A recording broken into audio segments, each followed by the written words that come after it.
আমি কাউকে জাহান্নামী বলেছি, জাহান্নামের কুকুর বলেছি, কথা শুনতেন না শোনেন না?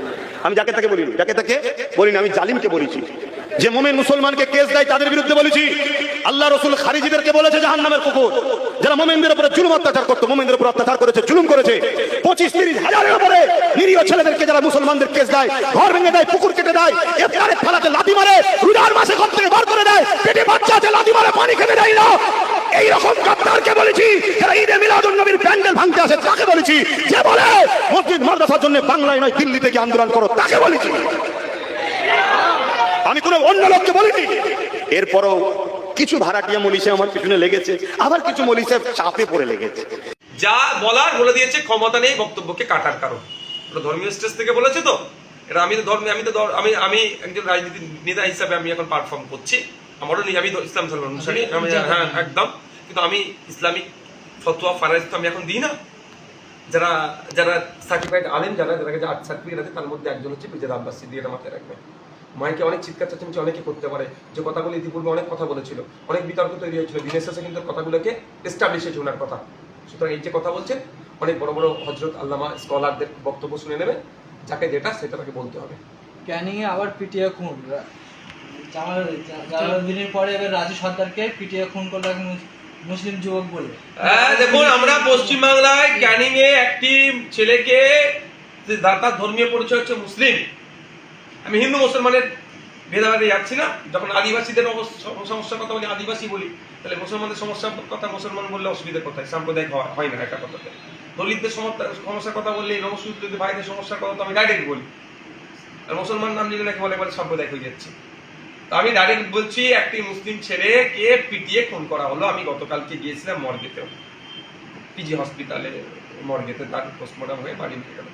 তো আজকে এই যে প্রবণতা বাড়ছে কেন, প্রশ্ন হচ্ছে এটা। তাহলে পুলিশিংটা ঠিকঠাক হচ্ছে না, হয় পুলিশ নিরপেক্ষ আছে নাই, আর দ্বিতীয় হচ্ছে পুলিশের সংখ্যা কম, পুলিশিংটা হচ্ছে না। দুটোই আমাদের রাজ্যের অভাব।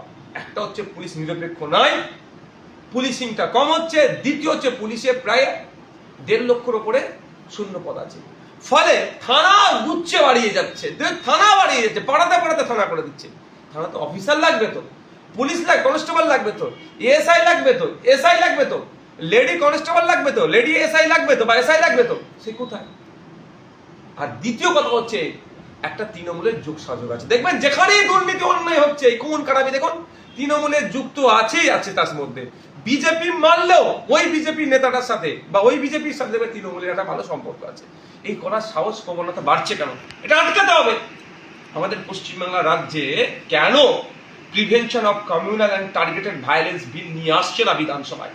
আপনারা প্রশ্ন করুন, দর্শক বন্ধুরা যারা শুনছেন, পশ্চিমবাংলা সরকারের কাছে আওয়াজ তুলুন। Prevention of communal and targeted violence bill পশ্চিমবাংলায় আনতে হবে বিধানসভায়, এনে এটাকে আইনে পরিণত করতে হবে। এই যে ধর্মে জাতে বর্ণের যে হিংসা তৈরি করে দিচ্ছে, টার্গেট করে যেটা হিংসা হচ্ছে, কমিউনাল টার্গেট হয়ে যাচ্ছে, কমিউনাল ভায়োলেন্স হচ্ছে, এটা বন্ধ করতে হবে। এই প্রবণতা বেড়ে যাচ্ছে, এটা বন্ধ করতে হবে। এর দায় রাজ্য সরকারকে নিতে হবে। রাজ্য সরকার কোনোভাবেই এড়িয়ে যেতে পারে না যে খুন খারাপিগুলো হচ্ছে। ভাঙড়ে 1 নম্বরে আপনার এক দলের নেতা রাহুল মোল্লাকে তার বিরুদ্ধে তোলাবাজির অভিযোগ। অনেক বিরুদ্ধে আমার নিয়ে কোনদিন দিতে পারে। তো আমি একটা ভাই সুজা সাপটা কথা বলছি, আইনের ঊর্ধ্বে কেউ নাই। আর আইএসএফ এর আইডিওলজি হচ্ছে দুর্নীতি করলে ছাড় পাবে না। তবে কিন্তু আমার কথা, আমি তোমাকে একটা কথা বলি, এই সাংবাদিকরা আছো, তুমি আমার একটু পরিচিত আছো, এখানে অনেকজন পরিচিত আছে। বাইরে বার হলে হঠাৎ আমাকে তুমি ফোন করছো, ভাইজান কি হয়েছে ভাই, আমার গাড়িটা খারাপ হয়ে গেছে, 1000-500 টাকা পাঠাবেন, আমি সারিয়ে টাকাটা আপনাকে দিয়ে দেবো, এখন আমার কাছে নেই। আমি স্বাভাবিকভাবে তোমাকে ফোন পে করবো। আর তুমি যদি ওই ফোন পেটা খুলে লোককে দেখাও, এই দেখো ভাইজান আমাকে 5000 টাকা দিয়ে তার হয়ে খবর করাচ্ছে, হতে পারে তুই ব্যাখ্যা হলে যে যার মতো ব্যাখ্যা হতে পারে। উল্টে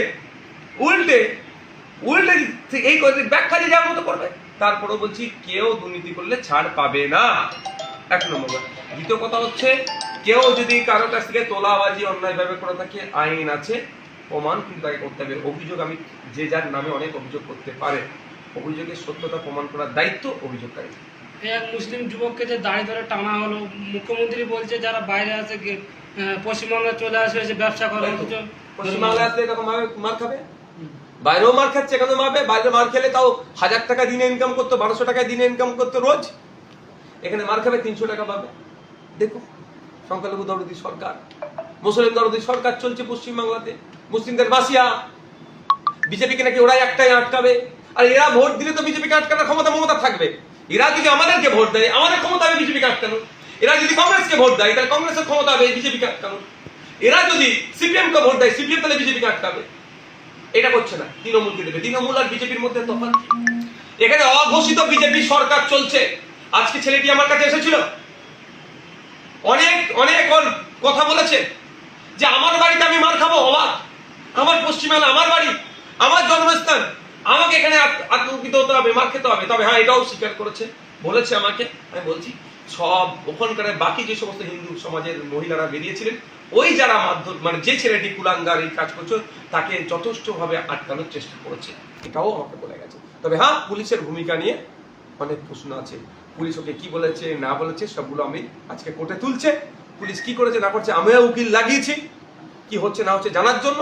এরপরে আমি প্রেস কনফারেন্স করে যদি প্রয়োজন হয় আমি প্রেস কনফারেন্স করে বলবো পুলিশ ওকে কি কি বলেছে, কি বলবি না হ্যান ত্যান অনেক কিছু শিখাচ্ছে।